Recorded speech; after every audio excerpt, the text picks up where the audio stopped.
नमस्कार दोस्तों। पीएमसी हिंदी की स्वाध्याय श्रृंखला में आप सभी का मैं डॉक्टर शुभम सक्सेना हार्दिक अभिनंदन करती हूँ। दोस्तों, मैं ऑटोबायोग्राफी ऑफ अ योगी भाग 2 लेकर पुनः आप सभी के सामने उपस्थित हूँ।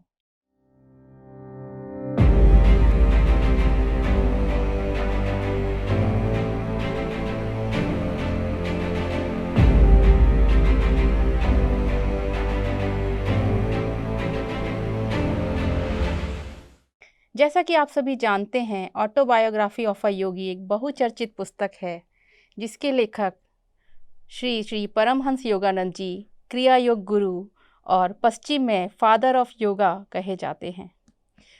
उनके जीवन का ये चरित्र है और जीवन के सभी वृत्तांतों का उन्होंने बहुत ही रोचक तरीके से इस पुस्तक में वर्णन किया है। चाहे उनके जीवन की चुनौतियां हों, चाहे उनके जीवन की उपलब्धियां हों, हर प्रसंग को उन्होंने बखूबी इस पुस्तक में वर्णित किया है, या हम कहेंगे चित्रित किया है, दर्शाया है। ये इस पुस्तक की खासियत है कि जब आप इस पुस्तक को पढ़ते हैं और उन प्रसंगों को पढ़ते हैं तो आप भी रोमांचित हुए बिना नहीं रह सकते। इतना आनंद आपको भी इस पुस्तक को पढ़ने में आता है। उनके जीवन काल में उनसे जितने भी योगी, संत, महात्मा, जो कुछ भी उनके जीवन में से घटित हुआ, उन सब से का उन्होंने बहुत अच्छे से इस पुस्तक में प्रसंगों सहित वर्णन किया है और हर प्रसंग हमें कोई ना कोई शिक्षा प्रदान करता है। तो दोस्तों, शुरू करते हैं भाग 2। आज जो प्रसंग मैं लेकर आपके सामने आई हूँ शिक्षाओं से भरपूर है। जैसा कि हमने प्रथम भाग में देखा था कि उनकी ईश्वरीय साक्षात्कार और उससे प्राप्त शिक्षाएं, जिसमें वो बताते हैं कि ईश्वर बहुत सहज है, बहुत सरल है, बाकी सब कठिन है। और ईश्वर को प्राप्ति का उन्होंने जो सहज सरल मार्ग बताया कि साधना द्वारा, ध्यान द्वारा, अपने चैतन्य को परम में जोड़ लेने के द्वारा और समाधि लाभ में उन्होंने जो परम आनंद का अनुभव किया, वो सब मैंने आपको प्रथम अध्याय में बताया था दोस्तों। तो आज हम शुरू करते हैं उनके जीवन काल में जितने भी संत, योगी, महात्मा लोगों से वो मिले और उनसे उनके ऊपर क्या प्रभाव पड़ा और उनकी क्या शिक्षाएं थीं जो वो हम तक पहुंचाना चाहते थे। हम उसी पर आज चर्चा करेंगे। तो वो बताते हैं कि मेरे माता पिता संत थे। बिल्कुल सही कहते हैं वो, क्योंकि उनके माता पिता ने दीक्षा ली थी उस समय के योग अवतार लाहिड़ी महाशय जी से। और वो बताते हैं कि उनकी माँ उन्हें योग का अभ्यास निरंतर कराया करती थी और उनके घर के मंदिर में योग के जो गुरु लाहिड़ी महाशय थे, उनका चित्र हमेशा लगा रहता था। तो जो जो उनका जीवन था, जो उनकी आध्यात्मिक उन्नति थी, उसमें उनके माँ बाप का बहुत हाथ था। तो वो पहला गुरु जो उनके थे, जो पहले संत उनके जीवन में आए, वो उनके माँ बाप ही थे। लाहिड़ी महाशय जो थे, उनका उनके जीवन पर बहुत ज़्यादा हम कहते हैं प्रभाव था। हर घड़ी, हर क्षण, हर पुस्तक में कहीं ना कहीं प्रसंगों के माध्यम से लाहिड़ी महाशय का जिक्र वो करते ही रहते हैं। तो वो बताते हैं कि जब मैं 8 वर्ष का था और मैं बहुत बीमार पड़ गया था और मेरे शरीर में बिल्कुल भी जान नहीं थी, डॉक्टर ने भी जवाब दे दिया था, मेरे बचने की गुंजाइश ना के बराबर थी। तो मेरी माँ ने कहा, बेटा अब हमारे गुरु ही हमको बचा सकते हैं। और उन्होंने अब जो लाहिड़ी महाशय का जो चित्र था उसके ऊपर उंगली दिखाते हुए कहा कि बेटा गुरु से अब तुम प्रार्थना करो, वही कुछ कर सकते हैं। तो वो बताते हैं कि मैंने आंख बंद की और लाहिड़ी महाशय से मैंने प्रार्थना शुरू की। एक प्रकाश लाहिड़ी महाशय के जो चित्र था वहाँ से निकल के मुकुंद के, उनके बचपन का नाम मुकुंद था, परमहंस योगानंद जी का, तो मुकुंद के शरीर में जाता है और एक अजीब सी ऊर्जा उनके अंदर आ जाती है और जो शारीरिक कमजोरी थी तुरंत गायब हो जाती है और वो उठ के, जो हिल भी नहीं सकते थे, वो अपनी माँ के चरण पकड़ते हैं। और माँ कहती है कि बेटा वो प्रकाश हमने भी देखा था। तो वो कहते हैं कि जो ये जो जीवन है जो मुझे मिला है, ये लाहिड़ी महाशय के द्वारा ही मिला था। और लाहिड़ी महाशय बोलते हैं कि जब तक मुझे मेरे गुरु श्री युक्तेश्वर जी से मैं नहीं मिला, तब तक लाहिड़ी महाशय के मार्गदर्शन से ही मैं अपना जीवन चलाता था। लाहिड़ी महाशय जब मैं ध्यान करता था तो मुझे लगता था मेरे सामने आकर के बैठ जाते हैं और जैसे ही मैं आंखें खोलता था तो वो चित्र में वापस दिखाई देते थे। तो बोलते हैं लाहिड़ी मास्टर से मैं कभी मिल नहीं पाया, क्योंकि जब मैं पैदा हुआ था और मेरी माँ, जब मैं शिशु रूप में था, मेरी माँ लाहिड़ी मास्टर के पास मुझे लेकर के गई और लाहिड़ी मास्टर ने मुझे गोद में लेकर बोला कि माँ, तेरा ये जो पुत्र है ना, ये बहुत बड़ा योगी बनेगा और आध्यात्मिक क्षेत्र में अति उन्नत अवस्था में पहुँचेगा और हजारों मनुष्यों को ईश्वर के साम्राज्य में लेकर जाएगा। तो उनकी माँ कहती है, बेटा मैं तभी समझ गई थी कि तुम इस सांसारिक माया मोह बंधन के लिए नहीं हो, तुम्हारा जीवन योगी के रूप में ही बीतेगा। और उनकी ये भविष्यवाणी बिल्कुल सत्य सिद्ध हुई। मुकुंद शुरू से ही आध्यात्मिक उन्नति करना चाहते थे, संन्यास लेना चाहते थे और अपना घर छोड़ करके हिमालय में जाकर के जो है वो ध्यान करना चाहते थे। पर उनके जो पारिवारिक सदस्य थे, पिताजी और बड़े भाई अनंतदा, उन्होंने ऐसा कभी होने नहीं दिया जब तक वो थे।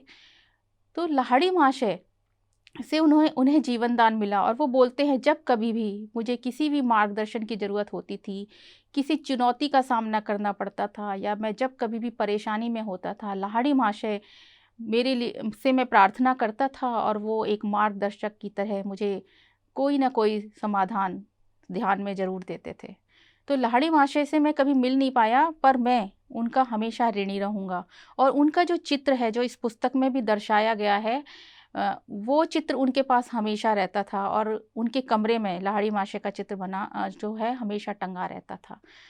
तो लाहिड़ी महाशय जो उस समय के जो थे, बहुत बड़े गुरु थे और उनके हजारों शिष्य जो थे वो क्रिया योग का प्रचार और प्रसार कर रहे थे। तो लाहिड़ी महाशय के विषय में कहा जाता है कि लाहिड़ी महाशय को क्रिया योग की जो दीक्षा थी वो स्वयं श्री महाअवतार बाबा जी ने दी थी। और ये जो क्रिया योग था, महाअवतार बाबा जी जब दीक्षा दे रहे थे तो बता रहे थे कि ये जो क्रिया योग है, ये हजारों शताब्दियों पूर्व श्री कृष्ण ने ये विज्ञान अर्जुन को दिया था। ये वही क्रिया योग है जिसका मैं पुनरुत्थान लाहिड़ी तुम्हारे माध्यम से इस 19वीं शताब्दी में विश्व तक पहुंचाना चाहता हूं। और ये क्रिया योग क्या है? ये क्रिया योग जो परमहंस योगानंद जी हैं वो इसमें बताते हैं कि क्रिया योग है संस्कृत के कृ धातु से लिया गया, जिसका अर्थ होता है कि कर्म और प्रतिकर्म का सिद्धांत, या जो हम कर्म करते हैं उसका सिद्धांत। और हमारे जो पुराने ऋषि मुनि थे, उन्होंने ये पता लगा लिया था कि जो ईश्वर तक पहुंचने का जो मार्ग है या ब्रह्म चैतन्य का जो मार्ग है, वो श्वासों पर नियंत्रित है। और अगर श्वासों को हमने समझ लिया तो हम ब्रह्म चैतन्य तक आसानी से पहुंच सकते हैं और इस कर्म बंधन से बहुत आसानी से छूट सकते हैं। और ये जो क्रिया योग का जो सिद्धांत है, ये जो विज्ञान है, ये मुक्ति का मार्ग है, मोक्ष दायिनी मार्ग है। श्री कृष्ण भी कहते हैं कि हे अर्जुन, तुम योगी बनो। जो योगी होता है वो तपस्वियों से भी बढ़कर होता है, वो ज्ञान योगियों से भी बढ़कर होता है, इसलिए तुम योगी बनो। और भगवद गीता में जिस यज्ञ की बात की गई है, वो यज्ञ ये क्रिया योग ही है। तो कृष्ण के द्वारा दिया गया क्रिया योग बीच में जो था वो हमारी उदासीनता के कारण जो गायब हो गया था, उसका पुनरुत्थान महाअवतार बाबा जी ने किया। और महाअवतार बाबा जी ने लाहिड़ी महाशय को दिया और लाहिड़ी महाशय ने जो एक माध्यम थे क्रिया योग के प्रचार प्रसार के द्वारा अपने शिष्यों के द्वारा ये विश्व तक पहुंचाया। और इसमें उनके जो शिष्य थे श्री युक्तेश्वर जी, और युक्तेश्वर जी के बाद श्री परमहंस योगानंद जी ने इसे विश्व पटल तक, पश्चिम तक पहुंचा दिया। तो आगे परमहंस योगानंद जी बताते हैं कि ये जो क्रिया योग है, ये एक विमान मार्ग है जो ईश्वर तक पहुंचाता है। एक मनुष्य, आम आदमी जो जैसे धीरे धीरे चलता है, और एक जो क्रिया योगी है, जब वो इस मार्ग को पा लेता है तो वो विमान की तरह ईश्वर तक पहुंच सकता है। और वो कहते हैं कि क्रिया योग की जो विधियां हैं ना, वो बहुत सरल हैं और निश्चित फलदायी हैं। और गुरु के माध्यम से आप इनको बहुत आसानी से समझ सकते हैं। और आप संकल्पित, अगर आपने सोचा है कि 3 साल में, अगर आपने सोचा है कि 5 साल में, और अगर आपने सोचा है कि 30 साल में, अपने संकल्पित नियम के अनुसार आप मोक्षदायी मार्ग तक पहुंच सकते हैं, मृत्यु पर विजय प्राप्त कर सकते हैं और परम आनंद के साथ आप इस मोक्षदायिनी क्रिया योग को अपना सकते हैं। और वो कहते हैं कि इसकी जो विधिवत विधि है वो तो मैं उस पुस्तक में नहीं दे सकता, क्योंकि ये योगदा सत्संग सोसाइटी के माध्यम से आप सीख सकते हैं। क्योंकि परमहंस योगानंद जी ने 2 सोसाइटी बनाई थी, एक योगदा सत्संग सोसाइटी और एक सेल्फ रियलाइजेशन फेलोशिप।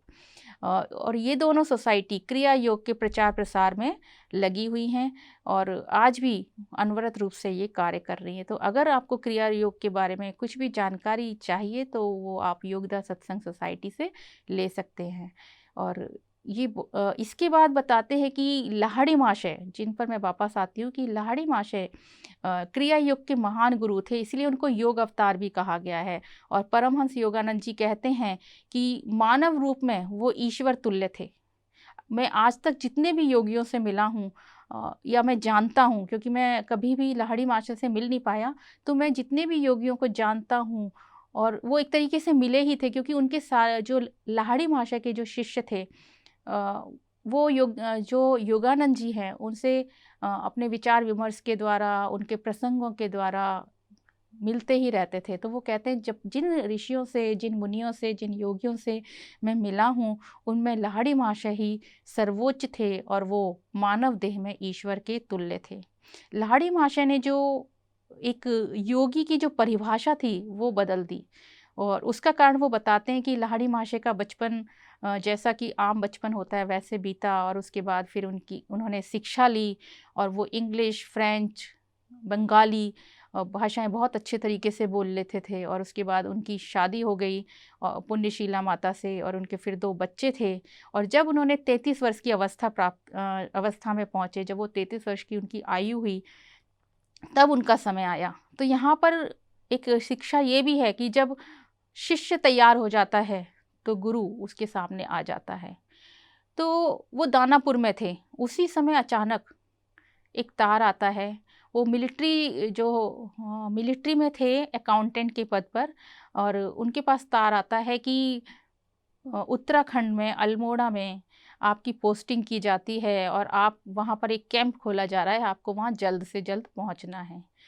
तो लाहिड़ी महाशय कहते हैं 3 दिन की यात्रा के बाद वो रानीखेत पहुँचते हैं, और रानीखेत में वो बड़े बड़े जो हिमालय की पहाड़ियाँ हैं उनको देख कर के बहुत अचंभित होते हैं, बहुत रोमांचित होते हैं। वहाँ उन्होंने ये सुना होता है कि यहाँ पर योगी, ऋषि, मुनि तपस्या करते रहते हैं। तो उनके मन में भी एक दिन विचार आता है कि चलो हिमालय के पहाड़ों पर चढ़ाई की जाए, और वो चल देते हैं। जब वो हिमालय के पहाड़ों पर चलते हैं तो उन्हें अपनी आवाज़ सुनाई देती है पीछे से कि कोई उन्हें पुकार रहा है, और वो रास्ता भटक जाते हैं। और रास्ता भटक करके 2 गुफाओं के सामने पहुंच जाते हैं, और जिसके आगे एक बहुत बड़ी चट्टान निकली हुई है। वहाँ पे वो देखते हैं कि एक युवक खड़ा हुआ है जो कुछ कुछ उन जैसा ही है, और वो युवक उनको देख के बहुत खुश होता है और बोलता है, लाहिड़ी तुम आ गए, मैं तुम्हारा कब से इंतज़ार कर रहा हूँ। देखो देखो इस गुफा के अंदर ये तुम्हारा बिछौना है जहाँ तुम बैठ कर के क्रिया योग किया करते थे। पर लाहिड़ी महाशय को कुछ भी समझ नहीं आता। तो वो युवक उनके पास आता है और उनके माथे पर एक थपकी देता है, और वो पुनर्जन्म की स्मृतियों में चले जाते हैं, जहाँ वो उनको समझ में आता है कि ये उनके गुरु हैं महाअवतार बाबा जी, और पिछले जन्म में इसी गुफा में बैठकर उन्होंने बहुत तपस्या की है। और वो कहते हैं, आप तो मेरे गुरु हैं, आप तो महाअवतार बाबा जी हैं, और वो उनके पैर छू लेते हैं। तो ये जो है पहला प्रसंग जो महाअवतार बाबा जी का यहाँ पर दिया गया है, लोग महाअवतार बाबा जी के बारे में इस पुस्तक के माध्यम से ही जान पाए। जो परमहंस योगानंद जी ने अपने प्रसंगों से बताया है, जो लाहिड़ी महाशय ने बताया है, और जो श्री युक्तेश्वर जी ने बताया है। तो महाअवतार बाबा जी से लाहिड़ी महाशय की मुलाकात जब वो 33 वर्ष के थे तब पहली बार हुई, और यहीं पर लाहिड़ी महाशय को उन्होंने दीक्षा प्रदान की। और दीक्षा प्रदान करने का भी बहुत ही रोचक प्रसंग यहाँ पर दिया है, जो केवलानंद जी ने उनको बताया था, जो लाहिड़ी महाशय के शिष्य थे। वो बताते हैं कि लाहिड़ी महाशय को सब याद आ जाता है कि ये मेरे गुरु जी हैं, और मैं इनके साथ रहता था, और मैंने बहुत तपस्या की है इस गुफा में बैठ कर के, फिर मेरी मृत्यु हो जाती है। और बाबा जी बताते हैं कि मैं हर समय तुम्हारे साथ था, मैं तब भी तुम्हारे साथ था जब तुम माँ के गर्भ में थे, मैं तब भी तुम्हारे साथ था जब तुम अपनी बाल क्रियाएं कर रहे थे, और मैं हर समय तुम्हारे साथ था। और अब तुम तैयार हो गए हो तो मैं तुम्हारे सामने आया हूँ। तुम्हारे इस जन्म में तुम्हारा जो कार्य निर्धारित किया गया है उसे पूर्ण करवाने के लिए। तो लाहिड़ी महाशय को दीक्षा देने के लिए हिमालय में एक बहुत बड़े महल का निर्माण, स्वर्ण महल का निर्माण बाबा जी करते हैं। और वो इसका निर्माण इसलिए करते हैं क्योंकि एक जन्म में लाहिड़ी महाशय की इच्छा थी कि वो स्वर्ण महल में जाएं। और यहाँ पर भी एक बहुत बड़ी शिक्षा है। वो शिक्षा ये है कि हम अपने जीवन में अगर एक किंचित मात्र भी इच्छा लेकर इस दुनिया से चले जाते हैं तो हमें पुनर्जन्म लेना ही पड़ता है।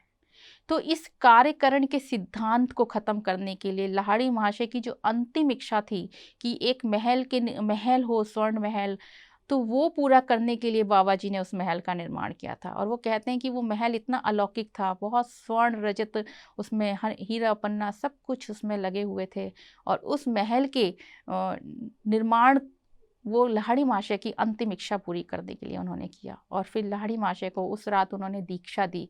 और दीक्षा देने के बाद दूसरे दिन लाहिड़ी महाशय महासमाधि में चले जाते हैं 7 दिन के लिए।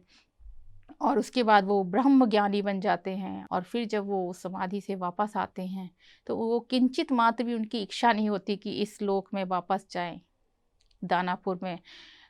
पर जो महाअवतार बाबा जी हैं वो बोलते हैं कि अभी तुम्हें मेरे साथ रहने का समय नहीं आया है लाहिड़ी, अभी तुम्हें अपना कर्तव्य पूरा करना है और तुम्हें वापस जाके इस माया मोह वाली दुनिया में ये दिखाना है कि जो वैराग्य है वो बाहर नहीं, वैराग्य हमारे अंदर होना चाहिए। तो दूसरी जो शिक्षा इस प्रसंग के माध्यम से परमहंस योगानंद जी देना चाहते हैं वो ये देना चाहते हैं कि गृहस्थ रह करके भी हम बैरागी बन सकते हैं। बाहर हमें कहीं हिमालय पर जाने की ज़रूरत नहीं है और कहीं हमें बाहर बैठ कर के दिखावे की ज़रूरत नहीं है। अगर आप मन से सन्यासी हैं और आप उन सभी नियमों का पालन कर रहे हैं तो भी आप एक बहुत अच्छे योगी बन सकते हैं और परम ब्रह्म को प्राप्त कर सकते हैं। तो बड़ी मतलब दुविधा में और बड़े दुख के साथ महाअवतार बाबा जी को छोड़ करके लाहिड़ी महाशय वापस आते हैं। और वापस आते ही उन्हें पता चलता है कि जो उनका तबादला था, जो दानापुर से रानीखेत कर दिया गया था, वो एक भूल थी।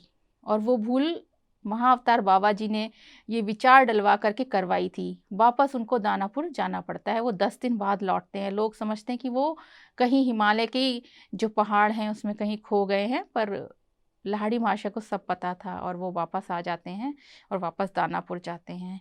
अब वो दानापुर जा रहे हैं तो अपने गृहस्थ जीवन को भी संभाल रहे हैं और जहाँ वो नौकरी करते हैं उस जीवन को भी संभालते हैं। और शाम से लेके पूरी रात तक उनके विभिन्न शिष्य बनते हैं, उन शिष्यों को भी वो पूरा समय देते हैं। तो वो एक आदर्श योगी थे, ब्रह्म ज्ञानी थे और मानव देह में ईश्वर थे। ये तीनों बातें उनके ऊपर सत्य होती हैं। तो जो पहला जो नियम था कि बाहर जाकर के, हिमालय में जाकर के आप योगी बन सकते हैं, वो लाहिड़ी महाशय ने तोड़ा। और दूसरी जो नियम था कि अगर आप बैरागी बन जाते हैं तो जैसे कि पुराने समय में होता था, आप भिक्षा मांगेंगे और भिक्षा मांग करके पालन करेंगे। तो इस नियम का भी उन्होंने एक नया नियम बनाया कि एक जो योगी है उसे किसी पर आश्रित नहीं होना चाहिए और उसे अपने जीवन यापन के लिए अपने स्वयं के प्रयासों से जो धन उपार्जन है उसी से अपना जीवन चलाना चाहिए। और तीसरा जो नियम था विनम्रता। विनम्रता से ईश्वर को सबसे ज़्यादा जो चीज़ पसंद है वो है विनम्रता। और उस विनम्रता को लाहिड़ी महाशय ने कभी नहीं छोड़ा। वो इतने विनम्र थे, बहुत ही सादा थे, बहुत ही सरल थे। जो भी उनके पास जाता था वो मंत्रमुग्ध हुए बिना वापस आता ही नहीं था। पूरा समय वो अपने शिष्यों में विनम्रता से आदान प्रदान में ही लगाते थे। तो जो लाहिड़ी महाशय का जीवन था वो बहुत ही सहज, बहुत सरल था। और परमहंस योगानंद जी कहते हैं कि उनके सभी शिष्य इस बात को प्रसंगों के माध्यम से उनको बताते हैं। और लाहिड़ी महाशय ने परमहंस योगानंद जी के जीवन में एक तो उनको जीवन दान दिया था और जब कभी भी उनको किसी भी समाधान की ज़रूरत होती थी लाहिड़ी महाशय उनके सामने रहते थे। जब लाहिड़ी महाशय की मृत्यु हो गई, जो कि एक अटल सत्य है, मृत्यु होना तो अटल सत्य है, और महाअवतार बाबा जी ने एक संदेश श्री युक्तेश्वर जी के माध्यम से भिजवाया था कि लाहिड़ी अब तुम्हारा समय आ गया है और इसके लिए तुम तैयार रहो। तो कुछ समय बाद ही उनकी मृत्यु हो गई और मृत्यु के दूसरे दिन ही लाहिड़ी महाशय ने 3 जगह पर अपने जो 3 शिष्य थे उनको दर्शन दिए और बताया कि मृत्यु तो एक नाम है, मैंने मृत्यु पर विजय प्राप्त किया। अब तुम लोग जब भी मुझे ध्यान में याद करोगे, मैं तुम्हारे सामने उपस्थित रहूँगा। इसके बाद लाहिड़ी महाशय के जो शिष्य हैं श्री युक्तेश्वर जी, जो परमहंस योगानंद जी के गुरु हैं, उनका मैं बताऊंगी कि परमहंस योगानंद जी को युक्तेश्वर जी ने किस तरीके से आगे बढ़ाया, क्योंकि वो उनके गुरु थे। तो यहाँ पर हम परमहंस योगानंद जी पर वापस जाते हैं कि उन्होंने अपने हाई स्कूल की शिक्षा प्राप्त कर ली थी और उनकी बहुत इच्छा थी कि वो हिमालय में जा कर के तपस्या करें और वहाँ जा कर के ईश्वर को प्राप्त करें। पर उनके भाई अनंत दास ने ऐसा कभी होने नहीं दिया और उनके पिताजी भी नहीं चाहते थे कि वो बाहर चले जाएं। जब हाई स्कूल का उन्होंने एग्ज़ाम दे लिया, उसके बाद उन्होंने कहा अब मैं घर में नहीं रुकूंगा और मैं बनारस के एक आश्रम में जा रहा हूँ और वहाँ जा कर के मैं वहाँ के नियमों के हिसाब से रहूँगा। तो वो बनारस के एक आश्रम में चले जाते हैं अपना घर छोड़ कर के। और उस आश्रम के जो प्रमुख थे वो दयानंद जी थे, जो बहुत ही सीधे सरल थे और जो मुकुंद थे उनको बहुत पसंद थे। पर जो आश्रम के बाकी लोग थे वो मुकुंद को बिल्कुल भी पसंद नहीं करते थे। मुकुंद कहते हैं कि जब भी मैं ध्यान करने उस आश्रम की अटारी पर जाता था, वो लोग मेरा मजाक उड़ाते थे। पर उस आश्रम से मैंने एक शिक्षा ली, यहाँ पर भी वो शिक्षा लेने से नहीं, मतलब उनको जो शिक्षा मिल रही है यहाँ पर भी उन्होंने उस शिक्षा को बताया है कि आश्रम में जो खाना मिलता था वो 12 बजे मिलता था और जो मैं घर में था 10 बजे ही भरपेट में भोजन कर लेता था और उसके बाद मुझे चिंता नहीं होती थी। पर जो आश्रम का समय था वो 12 बजे का था, तो 10 और 12 के बीच में 2 घंटे का समय मुझे निकालना बहुत मुश्किल होता था और मैं भूख को कंट्रोल ही नहीं कर पाता था। और एक दिन तो हद ही हो गई। जो दयानंद जी थे वो कहीं बाहर गए हुए थे और आश्रम वासियों ने बोला कि जब दयानंद जी वापस आएंगे तभी भोजन परोसा जाएगा। अब दयानंद जी की ट्रेन हो गई लेट। अब ट्रेन लेट हो गई और उसके बाद फिर लेट ट्रेन के बाद 4 बज गए और दयानंद जी फिर जब आए आश्रम में तो उन्होंने स्नान ध्यान किया, फिर ध्यान किया और इसमें हो गई रात। और मुकुंद जी कहते हैं कि मुझे तो लग रहा था कि मेरे तो आज प्राण ही निकल जाएंगे। फिर भोजन जब परोसा गया तो मुकुंद जी कह रहे हैं मैं तो बस भरपेट खाना ही खाना चाहता था और मैं पूरा ध्यान से खाना खा रहा था। पर अचानक से मेरी नज़र सामने दयानंद जी पर गई और जब मैंने देखा तो जो दयानंद जी थे वो कुछ सोच रहे थे, वो खाना नहीं खा रहे थे, वो कुछ सोच में लगे हुए थे और खाने पर उनका बिल्कुल भी ध्यान नहीं था। जब भोजन समाप्त हुआ मैं उनके कमरे में गया और मैं उनके साथ उनकी कुछ मदद कर रहा था। तो मैंने उनसे पूछा कि आपने भोजन क्यों नहीं किया, आपको भूख नहीं लगी थी क्या? तो उन्होंने बोला भूख तो बहुत लगी थी, मैंने पिछले 2 दिनों से कुछ खाया भी नहीं है, पर आश्रम की कुछ ऐसी समस्या थी कि जिसमें मैं ध्यान देने लग गया और भोजन मैं नहीं कर पाया। तो भोजन क्या क्या है, भोजन तो मैं कल भी कर लूँगा। तो मुकुंद को थोड़ा आश्चर्य हुआ और उन्होंने बोला कि मैं तो मर ही जाऊँ अगर मुझे भोजन ना मिले। तो वो बोले तो मर जाओ, कोई दिक्कत नहीं है। ये तुम्हारी बहुत बड़ी गलतफहमी है कि तुम अन्न के बल पर जी रहे हो, ये तुम्हारी बहुत बड़ी गलतफहमी है कि तुम्हें चावल से जिंदा रखा जा रहा है, कि तुम दाल भात से जिंदा रह रहे हो। तुम्हें ये समझना पड़ेगा मुकुंद कि हम भोजन से नहीं, ईश्वर इच्छा से जीते हैं और परम ब्रह्म जिसके साथ है वही जी सकता है। वो बोलते हैं ये शिक्षा मुझे आगे की यात्राओं में भी बहुत काम आई और जब कभी भी मुझे भूख लगती थी, मुझे दयानंद जी की ये शिक्षा हमेशा मेरे साथ रही। तो वो कहीं से कोई भी शिक्षा मिलती थी उसे लेने से चूकते नहीं थे। पर उनके जो संबंध थे अन्य आश्रम वासियों से वो बिल्कुल भी अच्छे नहीं थे और वो इतने तंग आ गए थे कि रोज रोज की जो चिढ़ने वाली बातों से, कि वो एक दिन ध्यान में बैठे और ध्यान में बैठ के उन्होंने जो उनकी माता रानी हैं उनसे बोला कि माता मुझे ये बताइए, अगर आपको मुझे शिक्षा देनी है तो आप शिक्षा दीजिए, या अगर आपने कोई गुरु मेरे लिए निर्धारित कर रखा हो हे जगत जननी माता तो उसको भेज दीजिए, पर अब मैं और बर्दाश्त नहीं कर सकता। और बोलते मैं ध्यान में बैठा रहा और जब मैं महाशून्य में पहुंच गया, जब मैं महाशून्य में पहुंचा तो मुझे एक आवाज़ सुनाई दी जो बोल रही थी तुम्हारे गुरु आज मिल जाएंगे।